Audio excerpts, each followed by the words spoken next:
오늘 아침에도 해가 떴다. 덕분에 꽃샘 추위가 조금 누그러졌고 식물들은 광합성을 한다. 하지만 해에게 감사 편지를 쓸 필요는 없다. 태양은 우리를 따뜻하게 해주고 꽃을 피우기 위해 뜬 것이 아니다. 물리적 법칙에 따라 지구는 자전을 하고 내가 살고 있는 동네가 태양과 마주보는 각도로 되돌아오면 아침이 되는 것이다. 하지만 인간의 관점에서는 우주의 모든 것이 이유와 목적이 있어 보인다. 강물은 바다를 향해 가고 봄비는 꽃을 피우기 위해 내리는 것 같다. 이처럼 세상 만사를 어떤 원인이나 목적, 계획과 결부시켜 생각하는 관점을 철학에서는 목적론이라고 한다. 자연의 그 어떤 것도 그냥 존재하는 것이 아니며 분명한 이유와 목적을 품고 있다는 생각.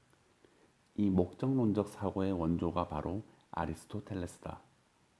아리스토텔레스의 인생관 또한 다분히 목적론적이다. 그에게 삶은 가만히 서 있는 것이 아니라 뭔가를 추구하며 그것을 향해 나가는 과정이다. 이때 인간이 추구하는 가장 궁극적인 목표를 행복이라고 보았다. 아침 식사는 출근하기 위해, 출근은 돈을 벌기 위해, 돈은 결국 행복해지기 위한 것이다. 인간 행위의 종착지는 결국 행복이라는 것이다. 그래서 그는 행복을 수문 보눔이라고 단정했다. 라틴어로 수문은 최고라는 뜻이고 보눔은 좋다라는 뜻이다. 즉, 행복은 최고의 선이 되는 것이다. 행복이 최고의 선이라는 기초 위에 현재의 행복 연구는 세워졌다. 이 관점에서 보면 모든 행위는 행복을 달성하기 위한 수단이다. 일상의 일들은 그 자체가 목적이 아니라 행복을 쟁취하기 위한 과정 혹은 수단이다. 하지만 이 생각은 한 철학자가 가졌던 개인적인 견해일 뿐 과학적으로 증명된 사실이 아님을 강조할 필요가 있다. 아리스토텔레스의 행복론은 잠시 뒤에 다시 논하도록 하자. 견해와 사실은 명백히 다르다. 지구가 평평하다는 것이 중세의 지배적인 견해였지만 사실은 아니다. 사실이 아닌 생각을 바로잡아주는 것이 과학의 매력이고 역할이다. 물론 이 과정에서 생기는 파장은 클 수 있다. 600년 전 코페르니쿠스의 지동설로 지구가 우주의 중심이 아니라는 사실이 밝혀졌지만 그 당시 많은 사람들에게는 큰 충격이었을 것이다. 세상을 제대로 이해하기 위해서는 우선 기본적인 사실을 냉정하게 받아들여야 한다. 가령 산타클로스의 정체는 아빠라는 사실, 또 하나의 목적론적 사고를 극복하는 것이다. 캘리포니아 공과대학의 저명한 물리학자 캐롤의 표현대로 우리는 아무런 이유 없는 우주에서 살고 있음을 받아들여야 한다. 그래야만 세상을 객관적으로 이해할 수 있다. 세상은 그 누군가의 계획과 목적에 의해 만들어진 것도 아니고 인간은 더 똑똑해지기 위해 살아온 것도 아니다. 물리적 법칙과 화학 반응들에 의해 발생한 것이 우주고 생명이고 인간이다. 그 과정에는 어떤 목적도 이유도 없다. 인간은 수천 개의 부품으로 이루어진 시계보다 복잡한 존재지만 이 복잡성 자체가 초자연적인 힘의 존재를 증명하는 것은 아니다. 명암 정도만 겨우 구분할 수 있었던 단순세포 동물의 눈은 유전적 돌연변이에 의해 생긴 작은 우연과 환경적 요인이 합쳐져 이 글을 보고 있는 인간의 눈으로까지 진화한 것이다. 상상력을 필요로 하지만 이런 우연과 환경적 선택의 과정을 거치면 아무리 복잡한 시계도 장대한 계획이나 포부가 없는 눈먼 시계공에 의해 만들어질 수 있다는 것이 진화 생물학자들의 설명이다. 인간이 우주의 특별한 존재라는 오만의 지동설이 한 방을 날렸다면 여기에 케어펀치를 날린 것이 다윈의 진화론이다. 인간이 우주뿐 아니라 지구에서조차 그다지 특별한 존재가 아님을 일깨워준 것이다. 자연의 법칙을 따라 존재하게 된 하나의 생명체, 인간은 그 이상도 이하도 아니었다. 하지만 다윈의 진화론과 아리스토텔레스의 행복론은 질적인 차이가 있다. 진화론은 다윈이라는 한 천재의 개인적 의견이나 견해가 아니다. 바로 사실이다. 지질학, 동물학, 고고학, 화석학, 생물학, 유전학, 인류학, 그리고 심리학. 학문을 초월해 현재까지 동원된 모든 과학적 방법들이 지속적으로 검증하고 있는 사실이다. 인간은 진화의 산물이며 모든 생각과 행위의 이유는 결국 생존을 위함이다. 진화 과정을 의심하는 것은 마치 밤하늘에 떠 있는 달이 혹시 거대한 호떡은 아닐까 의심하는 격이다. 다윈 대 아리스토텔레스. 중요한 대립이자 갈림길이다. 행복을 어디에 대입시켜 논하느냐에 따라 판이하게 다른 결론이 나온다. 문득 경부고속도로의 주풍령 휴게소가 생각이 난다. 경부고속도로의 중간쯤 위치한 이곳은 상행선과 하행선이 복잡하게 뒤얽혀 있는 휴게소다. 호두과자 한 봉지 사들고 이것을 출발할 때 어떤 차선에 진입하느냐에 따라 3시간 뒤의 도착 지점은 완전히 달라진다. 광화문 혹은 해운대. 행복을 탐구하는 과정에서도 이런 결정적 갈림길이 나타났다. 하나는 아리스토텔레스로 대변되는 철학의 바탕을 둔 전통적인 관점이고, 또 하나는 새롭게 개통된 진화론이라는 코스다. 그동안 추풍령 휴게소에서 출발한 거의 대부분의 행복학자들은 아리스토텔레스의 대로를 선택해왔다. 이 여정에서 모양을 잡은 행복론은 다분히 목적론적이고 가치지향적이다. 삶의 궁극적 목적은 행복이며 이것은 의미 있는 삶을 통해 구현된다는 식의 생각, 도덕책 버전의 행복론이다. 이 책에서는 과학적 버전의 행복을 찾아보려 한다. 그러기 위해서는 행복에 새로운 옷을 입혀봐야 할 것이다. 수천 년간 걸쳐왔던 철학의 옷을 벗겨내고 좀 더 진화론적인 시각을 가지고 행복에 대해 생각해보자. 진화론 코스에서 보게 되는 행복은 그동안 우리에게 익숙했던 모습과 다르다. 더 이상 8대2의 단정한 머리를 한 정장 차림의 행복이 아니다. 생존, 욕정, 번식과 같은 본능들과 뒤반복된 매우 원초적인 모습이다. 행복의 실체에 더 가깝지만 여전히 학계에서는 외면받고 있는 얼굴이다. 진화와 행복의 복잡한 실타래. 몇 문장으로 풀기에는 어려움이 있다. 그러니 우선 다윈과 진화론에 대해 조금 친숙해지자. 그리고 아리스토텔레스의 행복론을 마저 정리한 뒤 두 관점이 왜 행복의 이해에 큰 대척점이 되는지를 생각해 보도록 하자. 진화론은 많은 에피소드를 거치며 탄생했다. 다윈의 아버지는 아들이 성직자가 되길 원했다. 그래서 다윈이 케임브리지 대학에서 공부한 것은 역설적이지만 신학이었다.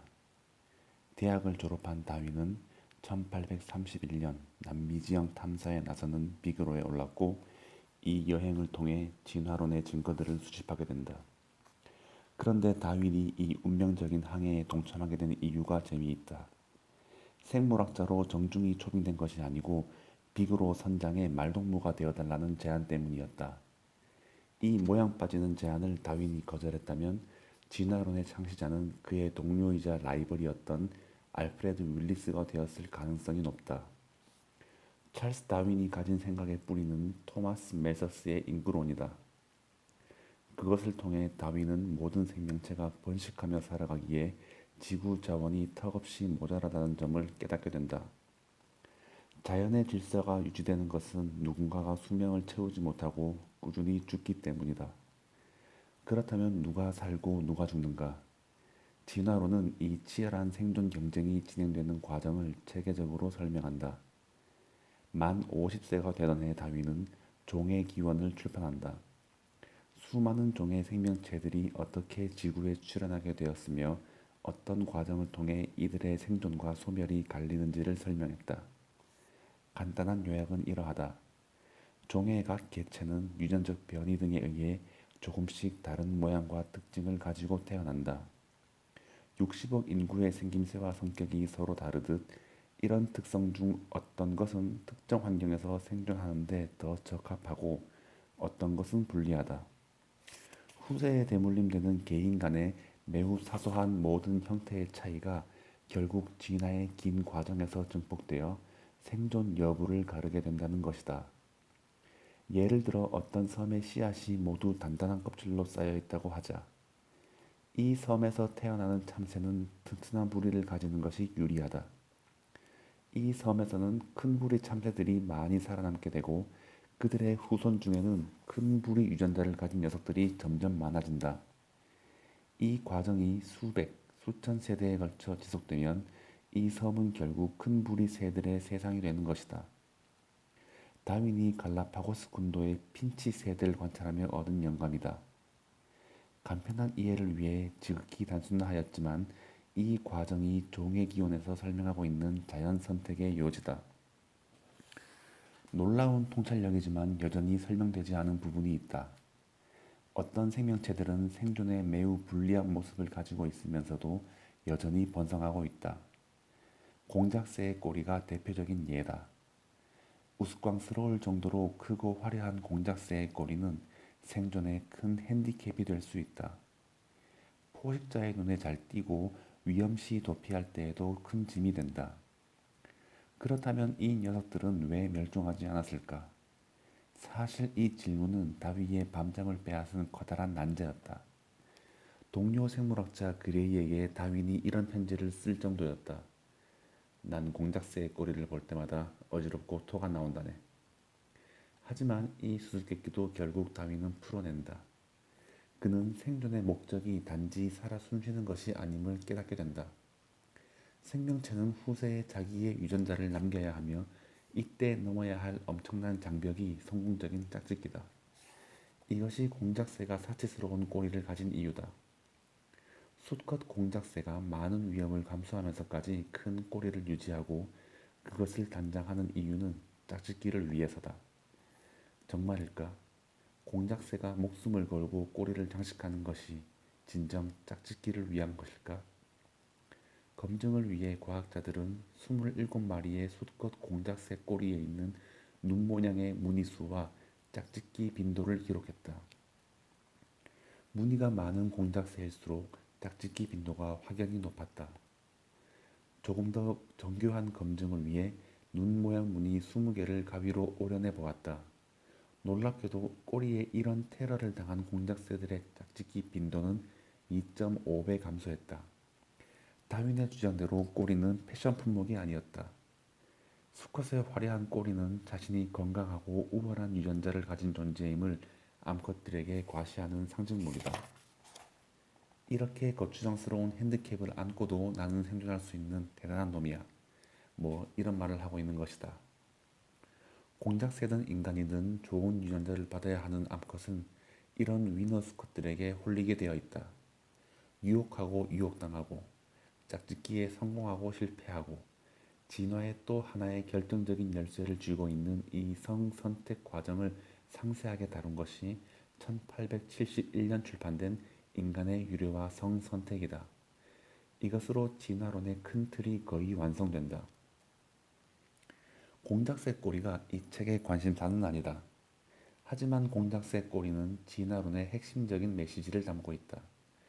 그것은 생명체가 가진 모든 생김새와 습성은 우연의 산물이 아니라 생존과 짝짓기를 위한 도구라는 점이다. 너무 중요해서 다시 한번 쓴다. 동물의 모든 특성은 생존과 번식이라는 뚜렷한 목적을 달성하기 위한 도구다. 특히 모든이란 단어에 주목하자. 심리학은 지난 100년간 이 모든이라는 단어를 너무 협소하게 해석해왔다. 진화 과정을 새의 부리 모양, 기린의 긴 목 같은 신체 특성에 국한하여 이해했다.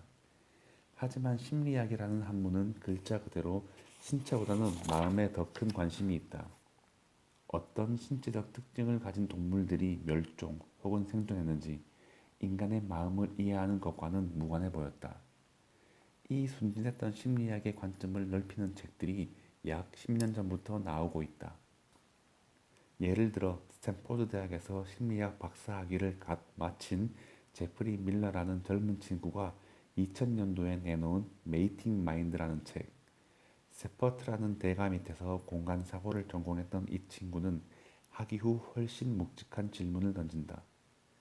인간의 마음은 정말 무엇을 하기 위해 설계되었을까? 이 책의 요지는 이렇다. 창의성이나 도덕성 같은 마음의 산물들은 동물 중 인간만이 가진 특성이며 또 바로 이런 점 때문에 인간은 동물과 질적으로 다르다는 생각을 하게 된다. 그러나 밀러에 의하면 인간의 마음 또한 진화의 과제를 해결하기 위해 생긴 도구일 뿐이다. 구체적으로 어떤 과제를?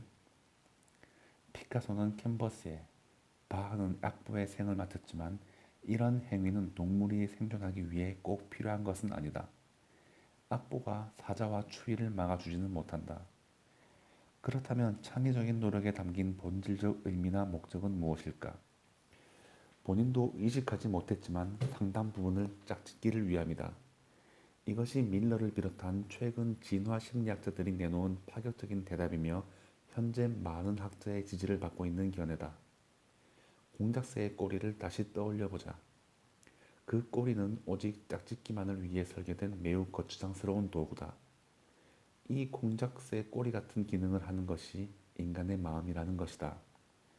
멋진 꼬리가 공작새들의 짝짓기 경쟁에서 승부를 가르듯 멋진 마음을 가진 자들이 인간의 짝짓기 싸움에서 우위를 점한다.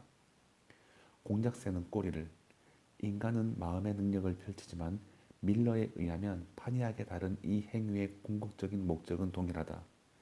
유전자를 남기기 위함이다. 재미있는 남자. 전 세계 여자들이 꼽는 남자의 매력 포인트 중 하나가 위트다. 그러나 유머러스한 남편이 생존에 무슨 직접적인 도움이 되겠는가? 정신없이 웃느라 굶주린 사자가 나타날지도 모르는데. 위트 자체가 생존 필수품은 아니다. 그러나 위트는 그 사람이 가진 마음의 수준을 나타낸다. 위트는 창의성의 표현이며 높은 창의성을 가진 사람은 멋진 꼬리를 소유한 인간 공작새가 되는 것이다. 창의성이나 별다른 재주가 없는 수컷에게 남은 옵션은 하나다. 다이아몬드 값은 값비싼 돌을 사주는 것이다. 피카소를 예로 들어보자. 약 5만여 점의 다양한 미술 작품을 남긴 그는 이런 말을 했다. 단지 예술가의 작품만을 아는 걸로는 부족하다. 그가 언제, 왜, 어떤 이유로 그 작품을 남겼는지 이해해야 한다. 좋소, 피카소 선생. 당신은 왜 그토록 많은 그림을 남겼소? 그의 개인사를 보면 답이 나온다. 그는 한결같은 꾸준함을 가진 사람이 아니었다. 붓을 한참 내려놓고 있다가 갑자기 예술적 창의력이 폭발하곤 했다. 이 광적인 시기는 그의 삶에 새로운 여인이 등장하는 시점들과 일치한다. 창의성과 로맨스의 궁합, 피카소만의 얘기가 아니다. 살바르도 달리, 단테, 구스타프 클림트, 일반 대학생들 모두 마찬가지다. 한 연구에서는 남학생들에게 만화 한 장면을 보여주고 그 밑에 최대한 재밌는 캡션을 붙이도록 했다. 동기 유발을 위해 한쪽에는 재미있을수록 더 큰 상금을 주겠다는 약속을 한다. 다른 쪽에는 그냥 멋진 여인과 해변을 걷는 상상만을 하게 했다. 각 조건에서 참가자들이 쓴 캡션을 다른 사람들에게 읽힌 뒤 그것이 얼마나 재치 있는지 채점하도록 했다. 돈을 통해 동기 유발을 시킨 쪽보다 연애 조건에서 나온 생각들이 더 재미있었다. 심리학자들이 이 현상에 붙인 이름은 매우 적절하다. 피카소 효과. 여성들이여, 남자가 왜 그렇게 애써 썰렁한 농담을 하는지 넓은 마음으로 이해해 주길.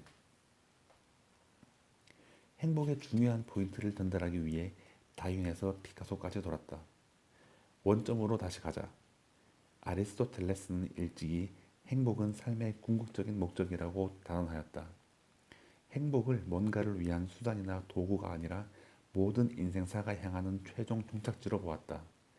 이 철학적 관점이 빚어낸 행복의 모습이 2000년간 큰 흔들림 없이 유지되어 왔고 이것은 여전히 많은 사람이 행복에 대해 갖고 있는 시각이다. 그러나 이 오랜 관점과 진화론은 정면 대립된다.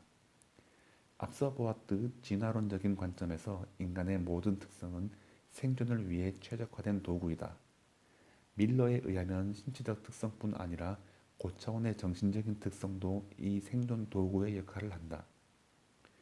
피카소는 창의력을 발휘하기 위해 산 것이 아니다. 보다 진화론적인 해석은 피카소라는 한 생명체가 그의 본질적인 목적을 위해 창의력이라는 도구를 사용했다고 보는 것이다. 마음의 정신적 산물들은 사실 몸의 번성을 위한 도구인 것이다. 드디어 결정적인 질문을 던질 때가 왔다. 행복감 또한 마음의 산물이다. 창의력과 마찬가지로 행복도 생존을 위한 중요한 쓰임새가 있는 것은 아닐까? 행복은 삶의 최종 목적이라는 것이 철학자들의 의견이었지만 사실 행복 또한 생존에 필요한 도구에 불과한 것은 아닐까? 마치 피카소의 창의성 같은. 우리의 대화를 듣고 있는 두 사람의 표정이 엇갈린다.